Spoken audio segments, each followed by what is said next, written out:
thank God for his goodness and his mercy for looking over us.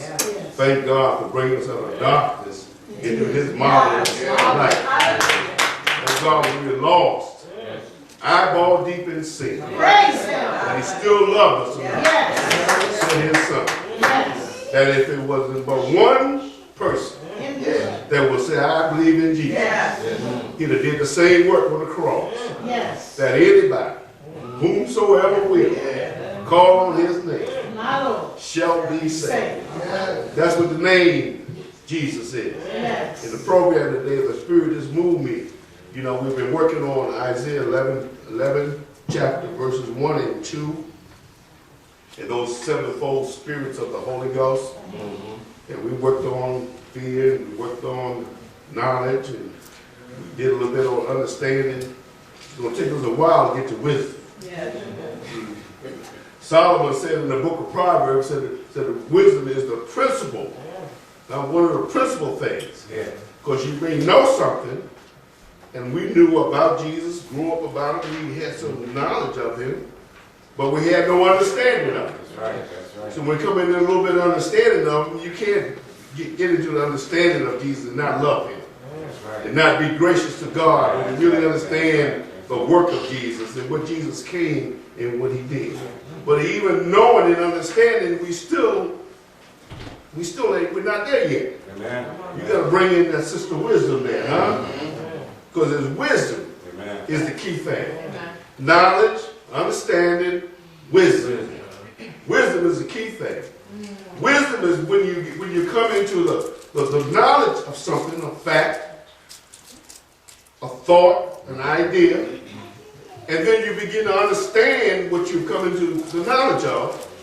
Now, since you understand it, you can act in the proper way to, how can I say it? See, there's always two paths in life. And there's only two paths. There's the right way and the wrong way. I mean, there's only two paths in life. But once we come into the knowledge, and then we come into understanding, and then we act on the information we got for the glory of God, that's wise. That's what wisdom is about. That when we make those decisions, that God will get his glory out of the information that he's provided us with and the understanding of the information. I'm not going to lecture on anything. I'm not going to go. I'm trying to get you ready for something.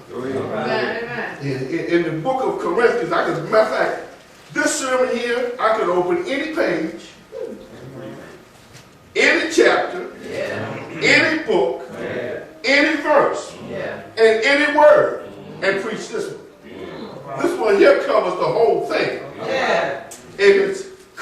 And God is so gracious because the way he brought it to us, and the way we come into knowing it and then begin to understand it, and then begin to use it in a wise manner, as wise people under God.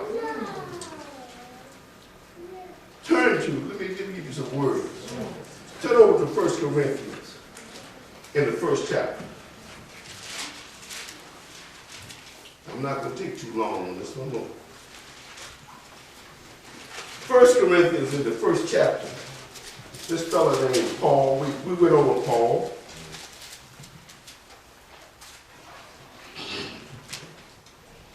Look at we're going to begin at the 22nd verse. We're going to probably jump around a little bit because the subject is wisdom.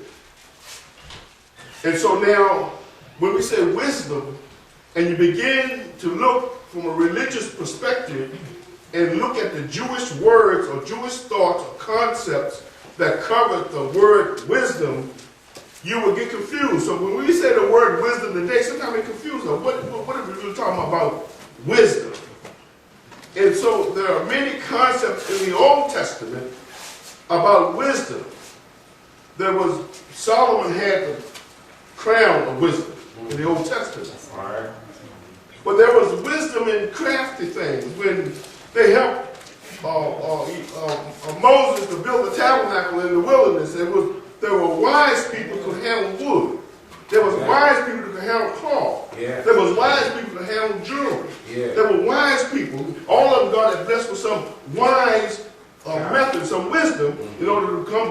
about his glory.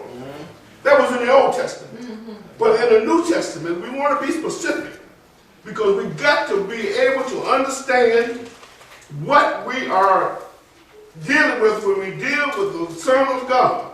All right. And so, you know, we got to make it clear in our mind. In other words, I don't want no fog to be in your mind. I want you to be clear today when you leave out of here. So I'm not going to try to rush and just do something to make you feel good. I want you to know something, to understand what you know, and to be able to walk out this door and use it. See, I mean, that's what we're talking about here today. Paul, we wouldn't cover Paul, and we just want to maybe just kind of remind you, he was Saul on the road to Damascus, the persecuted disciple of Jesus, and when he saw the light on the road and Jesus changed the destiny of his life, then he became a disciple and apostle of Jesus Christ and went to do the work of Jesus Christ. He's right. Just Paul here is writing this letter. There was a revelation that Paul got on that road. Amen. See, Paul knew about Jesus, but he didn't know Jesus until he got on that road to Damascus. He didn't know him until the light shined in him. Cried out, "Who art thou, Lord?" And he said, "I am Jesus of Nazareth that you persecute." Paul came into the knowledge of him. Now he understood him. But then he got up with the wisdom to everything he did from that point on was to glorify God by lifting up the name of Jesus. Irregardless of whether people liked him or not. Those that sent him there to do wrong to the Father of Jesus, he went back and preached Jesus to them. So, but he came into the knowledge of wisdom. So when we talk about Corinthians, this is one of the churches that he set up. And he put a little information in here in verse 22, 3, and 4 to let us know for our time what we're talking about when we talk about wisdom. For the Jews require a sign, he says here. And the Greeks, you know, all the Greek philosophers, Plato, Socrates, and you know, all these different philosophers. And the Greeks seek after wisdom. But he makes a distinction there. They're trying to figure out this thing within the realm of their own capability. See, they're trying to do it through trial and error, through questions and through argument. And they're trying to figure out this creation thing. And God that made the creation. So they seek after wisdom. But we preach, Jesus crucified.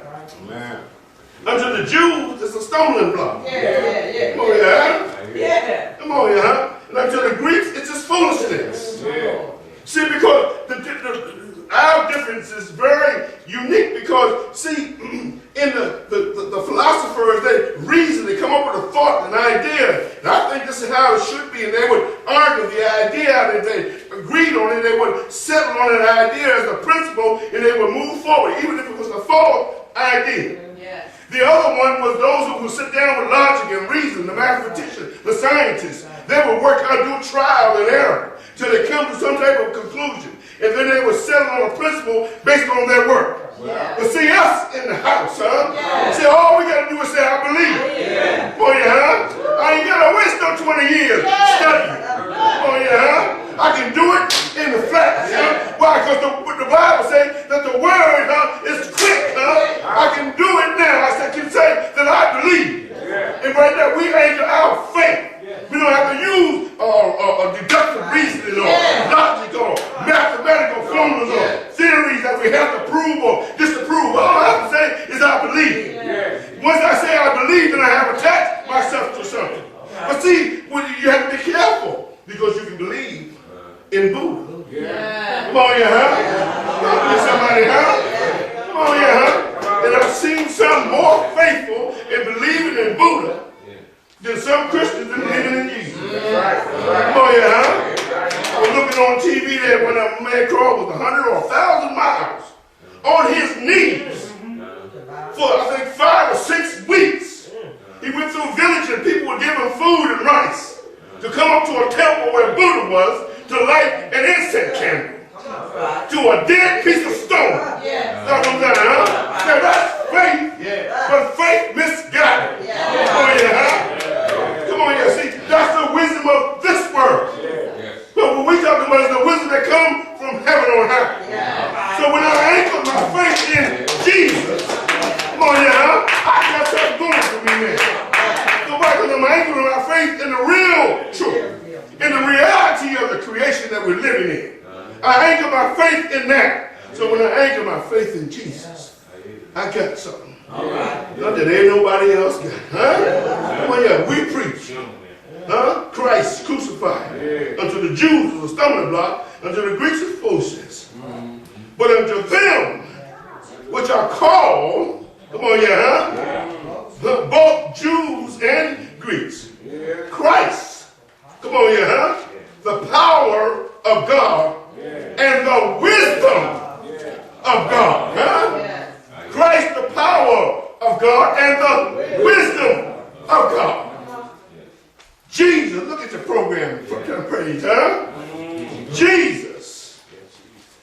Jesus. Huh? It says here, look on your program there. Huh? Jesus. Jesus, huh? Something about that name. Come on here, huh? When Paul was on the road and he asked you, who art thou, Lord? In one of the Gospels said, I am Jesus, Christ of Nazareth. We got to make sure we got the right Jesus. Come on here. Because there was some Jesus running around there Jesus time. So when Jesus said, he not only identified, but he qualified himself. And he made sure Paul knew that I'm the oldest one that come out of Nazareth.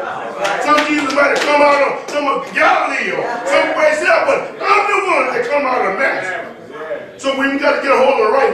We got to fine tune our faith down, huh? To get a hold of the right one, Jesus Christ of Nazareth.